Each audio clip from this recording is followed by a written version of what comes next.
بخوام از تو بگذرم، من با یادت چه کنم؟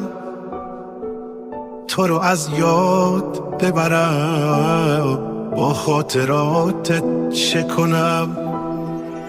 حتی از یاد ببرم تو و خاطرات تو.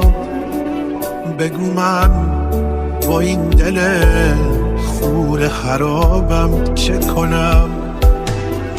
تو همونی که واسم یه روزی زندگی بودی، توی رویاهای من عشق همیشگی بودی.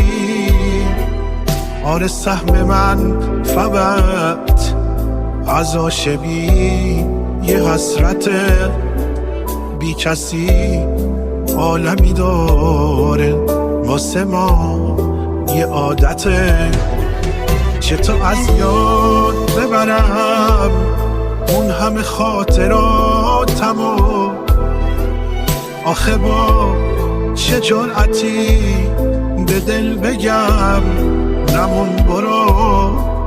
دل دیگه خسته شده، به حرف من گوش نمیده. چشم به راه تو میمونه همیشه غرق امیده.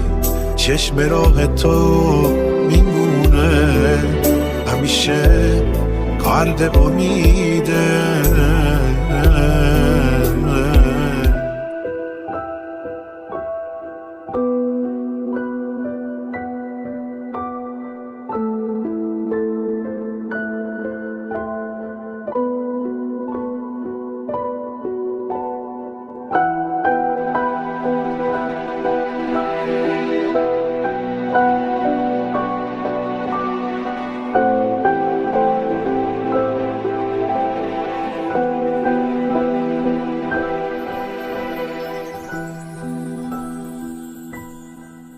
بخوام از تو بگذرم، من با یادت چه کنم؟ تو رو از یاد ببرم، با خاطراتت چه کنم؟ حتی از یاد ببرم تو و خاطرات تو.